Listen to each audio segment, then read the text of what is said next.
Hello students, so welcome to the fourth video of reproduction in plants. In my last video, I covered the structure of the flower as well as the pollination, in which I told you that pollination is the transference of the pollen grains from the anther to the stigma of the pistil. ठीक है, and मैंने इसके लिए बताया आपको pollinating agents होते हैं जैसे आपका इंसेक्ट्स, विंड एंड वाटर. ठीक है, अभी ये जो पॉलिनेशन हो गया, एंथर सॉरी जो पॉलन ग्रेन्स थे वो finally stigma of the pistil पे लैंड कर गए. उसके बाद क्या होगा? उसके बाद the process of fertilisation will start. ठीक है, so please look at this diagram very carefully. अभी ये जो pollen grain, this red coloured, ये लैंड हो गया स्टिग्मा ऑफ द पिस्टल. ठीक है, उस पे लैंड कर गया. Pistil is stigma, style, ovary, ये तीन चीजें. अच्छा, अब जब ये इसके ऊपर लैंड कर गया, now this pollen grain will grow. ये बड़ा होगा. ग्रो कैसे करेगा? इन the form of a pollen tube. ये लंबा सा मैंने पॉलन ट्यूब बनाया है, इसमें ये ऐसे ग्रो करेगा. That is it will penetrate into the style. Stigma से कहां चला गया? स्टाइल पे चला गया. और जब ये पॉलन ट्यूब बनेगी तो जो मेल गैमीट है पॉलन ग्रेन का, ये भी साथ में इस ट्यूब में जाएगा. ठीक है, जैसे जैसे वो ट्यूब ग्रो करती जाएगी थ्रू द स्टाइल, वो जो मेल गैमीट है वो भी साथ साथ जाएगा.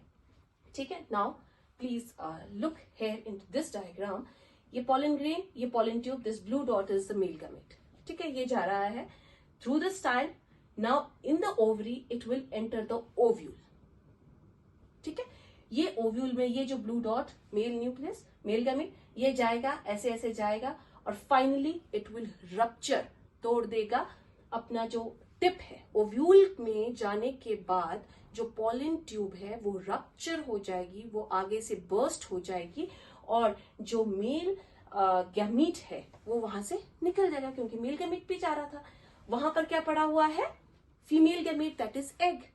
तो वो जो मेल गैमीट है दैट विल फ्यूज और that will combine with the male gamete, and then a fertilised egg which is called as zygote will be formed. ठीक है, मैं एक बार फिर से समझाऊंगी. पॉलन ग्रेन जाएगा, पॉलन ग्रेन लैंड होगा स्टिग्मा पर. पॉलन ग्रेन की over a period of time growth होगी. कैसे? In the form of pollen tube. Then it will grow through the style. This male gamete will also travel. Finally, it will enter the ovule. जो ovary का एक part है अंदर उसके, ovule. जब ये ओव्यूल में पॉलन ट्यूब पहुंच जाएगी, इसका जो टिप है पॉलन ट्यूब का वो टूट जाएगा, बर्स्ट हो जाएगा. जो मेल गैमीट है वो निकल जाएगा और वहां पर क्या पड़ा था? हमारा फीमेल गैमीट और द एग. फाइनली दोनों में फ्यूजन होगा. This process is called as fertilisation. ये जो फ्यूजन का प्रोसेस है, this is called as fertilisation. And finally the zygote और the fertilised egg will be form. The zygote जो है, जो जाइगोट बना, that will develop into the embryo. Very important. Zygote will develop into the embryo. What is embryo? It is the baby plant in the dormant state. It is the baby plant in the dormant state. This whole process is called as the process of fertilization. पहले आपको ये diagram बनाना है, then उसके बाद आपको fertilisation दिखानी है, जिसमें आपका मेल गैमीट जो है वो फीमेल गैमीट और जिसको हम एग भी बोलते हैं उसके साथ उनकी फ्यूजन होगी, कंबाइन करेंगे और हमारे पास जाइगोट बनेगा. Zygote will develop into the embryo. What is embryo? That is the baby plant in the dormant state. अभी ये जो फर्टिलाइजेशन का प्रोसेस है ये हो गया और mail gamete and the female nucleus, that is egg, वो आपस में कंबाइन हो गए. जब ये कंबाइन हो गए तो इन्होंने जाइगोट बना दिया. जाइगोट डेवलप होके एम्ब्रियो बन गया, which is the dormant plant. ठीक है, जो अभी जो फ्यूचर प्लांट है बट अभी डोर्मेंट स्टेट में है. Got it? अभी फर्टिलाइजेशन के बाद क्या होगा? ये है, क्या है? ये एम्ब्रियो. ठीक है, अभी ये जो एम्ब्रियो है ये बन गया जब फर्टिलाइजेशन हो गई. उसके बाद जो ओव्यूल के अंदर है, ठीक है, ये जो ओव्यूल है अब ये ग्रो करेगा. फर्टिलाइजेशन हो गई, उसके बाद ओव्यूल ग्रो करेगा और जो ओव्यूल है that will grow into a seed. Ovule जब थोड़ा सा बड़ा होगा, क्योंकि ओव्यूल की भी तो ग्रोथ हो रही है, जब ये प्रोसेस हो रहा है उसके तो ओव्यूल भी ग्रो होगा, ग्रो होने के बाद ये सीड बना देगा। ठीक है, अब ये जो कोटिंग, ये देखो ओव्यूलस के बाद ये मैंने बाहर ये 2 लाइंस बनाई हैं, ये जो 2 लाइंस हैं जो इसकी जो मतलब एक कुछ तो मार्किंग होती है ना, जैसे ओवरी है, ओवरी के अंदर ओव्यूल प्रेजेंट है, तो जो उसका बाहर का सबसे बाहर वाला जो उसका स्ट्रक्चर है दैट विल वो थोड़ा सा और ग्रो करेगा और वो डेवलप करेगा इनटू सीड कोट। किसमें डेवलप कर देगा? सीड कोट, जो प्रोटेक्ट करती है आपके सीड को। So ovule will grow into seed, और जो सीड के बाहर एक सीड कोट बन जाएगी। One very important thing is कि मैंने आपको पहले भी बताया था कि ओवरी के अंदर एक ओव्यूल हो सकता है या बहुत सारे ओव्यूल भी हो सकते हैं। एक ओव्यूल है तब तो ठीक है, अगर बहुत सारे ओव्यूल है तो सारे के सारे ओव्यूल्स जो हैं they will be fertilise by the pollen grains. ठीक है, वो पॉलन ग्रेन्स जो होंगे वो सारे के सारे ओव्यूल्स हैं, पर एक के साथ एक ही फ्यूज होगा, बहुत सारे पॉलन ग्रेन्स करेंगे, बहुत सारे एग्स के साथ कंबाइन करेंगे और उसके बाद क्या बन जाएगा? हमारा सीड्स बन जाएंगे। तो इस तरीके से हमारे फ्रूट्स के अंदर बहुत सारे सीड्स प्रेजेंट होंगे। ठीक है, और ये जो ओवरी है दिस विल, यहां पर ये एम्ब्रियो है, अब उसके बाहर क्या है? सीड। सीड के अंदर एम्ब्रियो पड़ा है, जो एम्ब्रियो बड़ा होके डोमेंट मैच्योर प्लांट बनेगा। अभी सब सीड के अंदर है तब वो डोमेंट स्टेट में है वो। और ये सब कुछ कहाँ प्रेजेंट था? ओवरी के अंदर। और ओवरी जो है धीरे धीरे जो फ्लावर है वो सारा झड़ जाएगा, और जहां पर आपको पहले फूल दिख रहे थे अब वहां पर आपको फ्रूट दिखेगा। फ्रूट क्यों दिखेगा? क्योंकि जो ओवरी है that will develop into fruit. ये आपका फ्रूट बन जाएगा। तो ovary will develop into fruit. Ovary fruit में हो गया, ये जो फ्यूजन हुई यहाँ पर जाइगोट, जाइगोट से एम्ब्रियो, इसके बाद बाहर का जो कोट था वो सीड में बन गया, सीड के बाहर प्रोटेक्टिव कवरिंग है which is called as seed coat. तो अगर हमें सीड को डिफाइन करना हो तो हम कैसे डिफाइन करेंगे? Sexual reproductive body of a plant which can be used to grow more plants. ठीक है, and examples are apples, oranges, mangoes, there's so many examples। ठीक है, क्योंकि आप अगर देखोगे तो एक के अंदर कितने सारे, एक ओव्यूल है तो एक ही सीड होगा, बहुत सारे ओव्यूल्स हैं तो बहुत सारे आपको सीड्स उसमें मिलेंगे। अभी फर्टिलाइजेशन का प्रोसेस हो गया, उसके बाद हमने बता दिया कि जो ओव्यूल है, ओवरी के अंदर जो प्रेजेंट है ओव्यूल, वो सीड में कन्वर्ट हो गया है, और जो ओवरी थी वो फ्रूट में कन्वर्ट हो गया। ठीक है, अभी जो सीड है उसको जर्मिनेट करना है, सो दैट, जर्मिनेट मतलब उसको ग्रो कराना है so that new plants can be formed. ठीक है, अभी ये जो प्रोसेस ऑफ जर्मिनेशन होता है ये होता कैसे है? अभी जो सीड है हमारे पास जो भी है उसको हमने क्या किया, हम उसको प्लांट करेंगे, उसको सो करेंगे किसमें? मॉइस्ट सॉइल में। मॉइस्ट होता है जिसमें थोड़ी सी नमी हो, पानी हो पहले से। जब हम उसको सो करेंगे तो होता क्या है? दिस इज द सॉइल, ये जो ब्लैक डॉटेड एरिया है this whole is the soil part, और ये हमने सीड लगाया उसमें। ठीक, सो कर दिया उसमें। जब हमने सीड को उसमें लगाया कुछ दिन बाद proper temperature conditions has to be maintain, कि कौन सी कंडीशंस में आपने ग्रो किया है। अगर सर्दी वाला है तो सर्दी में, गर्मी वाला है तो गर्मी में, that point has to be taken. But in general कैसे होता है? सीड कोट जो ओव्यूल के अराउंड था वो सीड कोट में कन्वर्ट हुआ था, और जो फर्टिलाइज्ड पार्ट था, जो मेल न्यूक्लियस और फीमेल एग फर्टिलाइज हुए थे वो एम्ब्रियो बना था, और ओव्यूल सीड बना था। सीड हमने लगाया मिट्टी में, उसके बाद जो उसकी सीड कोट है सबसे पहले वो टूटेगी। जब उसको प्रॉपर कंडीशंस मिलेंगे वो सीड कोट रप्चर हो जाएगी। रप्चर होके when the seed coat will split, सबसे पहले द रूट विल अपीयर, और वो नीचे की तरफ जाएगी, ग्राउंड की तरफ। So the root will appear. This root will appear, जब वो होगी थोड़ा बढ़ेगी, will absorb some nutrients from the soil, and then the shoot will appear. Shoot ऊपर की तरफ ग्रो होगी। ठीक है, सो शूट डेवलप हो गई ऊपर की तरफ, which will convert into the stem, and root will develop downwards. Again, it will absorb the nutrients from the soil, and then the green leaves will start appearing above the soil. Green leaves आए, फिर बड़ा होगा, पेड़ बनेगा, plant बनेगा proper, flowers आएंगे, फिर flowers आएंगे, अगेन पॉलिनेशन में लाकर पॉलिनेशन होगी, तो उसके बाद फिर से जो ओवरी है वहां पे फर्टिलाइजेशन होगी, एम्ब्रियो बनेगा, ओव्यूल का सीड बनेगा और सीड कोट डेवलप होगी। जो ओवरी है that will develop into fruit. तो जहां पर पहले बहुत सारे फ्लावर्स थे, अब वहां बहुत सारे फ्रूट्स होंगे। So this process will occur and again the seeds will appear. Examples, wheat grains, gram, maize, peas, इन सबको जब हम इनके सीड्स ग्रो सो करेंगे सॉइल में, प्रॉपर एप्रोप्रिएट कंडीशंस देंगे, तो हमें इस तरीके से जर्मिनेट करेगा और फिर से हमें बहुत सारे फ्लावर्स मिलेंगे, फ्रूट्स मिलेंगे, सीड्स मिलेंगे and this process will continue. अभी मैंने आपको ये बता दिया कि जर्मिनेशन हुआ, ठीक है। पहले हमारा रूट डेवलप हुआ, शूट डेवलप हुआ, देन नॉर्मल प्लांट डेवलप होगा, प्लांट के बाद फ्लावर्स, फ्लावर्स के बाद फ्रूट्स, फ्रूट्स के बाद उनका सीड्स उसके अंदर होंगे। Got it?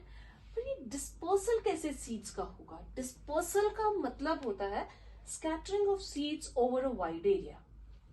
सपोज मैं आपको एग्जांपल देती हूँ, जैसे मैंगो प्लांट है। इन नेचर अगर हम अपने आप ग्रो करेंगे तो ऑब्वियसली ओवर कन्फाइंड एरिया ही ग्रो करेंगे, बट इन नेचर अगर आप देखो जनरली वार्म एरियाज में मैंगो ट्रीज आपको मिलते हैं, ठीक है। कुछ यहाँ पर होंगे, कुछ 5 किलोमीटर के डिस्टेंस पे, कुछ 10 किलोमीटर के डिस्टेंस, ऐसे मतलब over a wide area they will B scattered. वो ऐसे होता कैसे है? How it happens?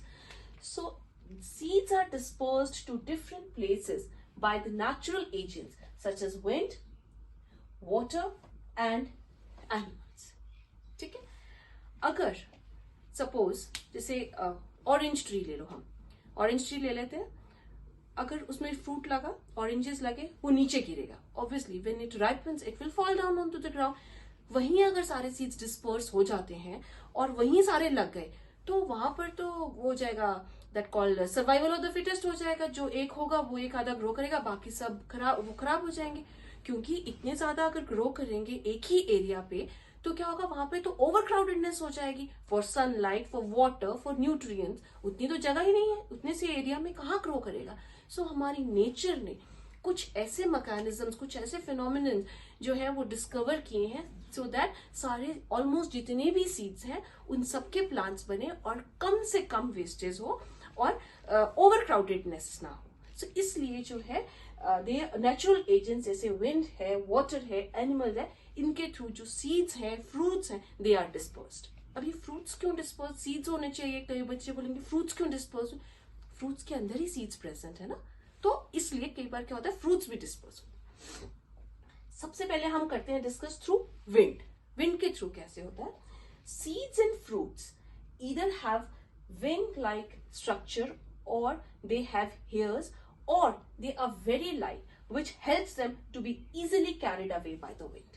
क्योंकि अभी this is all our natural phenomena, nature ने कुछ ऐसी चीजें डेवलप की हैं कि जिनको सीड्स को डिस्पर्स होना है थ्रू विंड, वो पहले ही दे आर वेरी लाइट, ठीक है, और they have hairs on the body so that वो विंड के साथ आराम से उसके फ्लो में चले, and very light which helps them to be carried away by the wind, and then इस तरीके से वो दूसरी जगह पहुंच जाएंगे एंड वहां पर वो आराम से ग्रो करेंगे। Examples like seeds of drumstick, आप कॉटन का भी एग्जाम्पल ले सकते हैं। They all have what you call hairy structure and they're very very light, ठीक है। And fruits of sunflower are hairy, और जो फ्रूट सनफ्लावर की जो फ्रूट्स हैं इनके तो सीड्स, इनके जो फ्रूट्स होते हैं that is hairy in structure, तो दैट जैसे ही विंड ब्लो करे उसके साथ साथ वो उनके हेयर्स जो होंगे they are like wings, they will act like wings, they will also flow, will go to the next place, वहां पे थोड़े दूर जहां तक वो जाएंगे और वहां पर वो आराम से एडिक्वेट कंडीशंस में दिल grow. Next is dispersal of seeds and fruits by water. These type of seeds and fruits, which type? Which are dispersed by water, they develop floating ability। अब पानी में है तो पानी वाली ability की, because they have to go to the another plant through floating or through swimming। कैसे जाएंगे? floating ability पर वो develop कैसे करते हैं? It is a natural phenomenon in the form of spongy and fibrous outer coat। like जो seed है उसके बाहर fibrous, जैसे ये कोकोनट जो फ्रूट्स होते हैं जो इसके सीड्स, उसमें क्या होता है ऐसे फाइब्रस कोटिंग आ जाती है, सो दैट एक प्लांट से दूसरे प्लांट में जाने में अंदर का सीड जो है वो प्रोटेक्टेड रहे। सो this is the main benefit of being spongy and fibrous, which allows them to float in water along with the water currents. इस तरीके से कोकोनट के केस में जो है डिस्पर्सल जो है that is possible. Another example is water lily. Next is dispersal by the animals. अभी एनिमल्स कैसे डिस्पर्सल करते हैं? Some fruits develop hooks on their surfaces. अगर आप ये देखो ज़ैंथियम फ्रूट है फॉर एग्जांपल, यहाँ पर क्या ऐसे हुक्स जैसे बन जाते हैं. अभी ये जो हुक्स होते हैं ये क्या करते हैं, जैसे कोई एनिमल पास कर रहा है, so because of this adaptation ये जो हुक्स डेवलप हुए हैं ये उनकी फर, जो एनिमल्स की फर होती है उनके साथ अटैच हो जाते हैं. एंड वो उसके साथ कब तक रहेंगे? जब तक वो एनिमल दूसरी जगह पहुंच के अपनी बॉडी को हल्का सा रब नहीं कर लेता. They will stick to their fur. और इस तरीके से एक जगह से दूसरी जगह जो वो सीड्स हैं, जो फ्रूट्स हैं, they are transferred. So some fruits develop hooks on their surfaces, due to which they get attached to the hairy body of the animals and hence are carried to the other places till they are rubbed off from the body of these animals. For example, xanthium and Eurena. The next mode of dispersal of seeds is by the explosive mechanism. And now what is this explosive mechanism? Actually what happens in some seeds, in some fruits, जैसे ही वो fruits थोड़े से पक जाते हैं, ripe हो जाते हैं, एक प्रेशर सा बिल्ट हो जाता है अंदर. फ्रूट्स के पकने पर एक प्रेशर सा बिल्ट हो जाता है जिसके कारण दैट बर्स्ट. और वो प्रेशर कहाँ पड़ता है? बाहर की वॉल्स पे. And the fruit splits up. वो दो पार्ट्स में स्प्लिट अप होके टूट जाता है और उसके अंदर जितने भी सीड्स होते हैं वो सारे पेरेंट प्लांट से बहुत दूर दूर तक चले जाते हैं. So this is called as explosive mechanism. What happens? The ripe fruits burst suddenly with a jerk. Why? Because that pressure is generated and then they scatter the seeds far away from the parent plant. For example, castor and balsam. So with this, I conclude the chapter of reproduction in plants. I hope I was able to clear the concepts regarding this chapter. And if you are liking it, you may share it with your friends. Also students, I want that if you want certain suggestions or you want to cover any chapter of class 7th or 8th on priority, you can write in the comment box. I would love to do that. Thank you.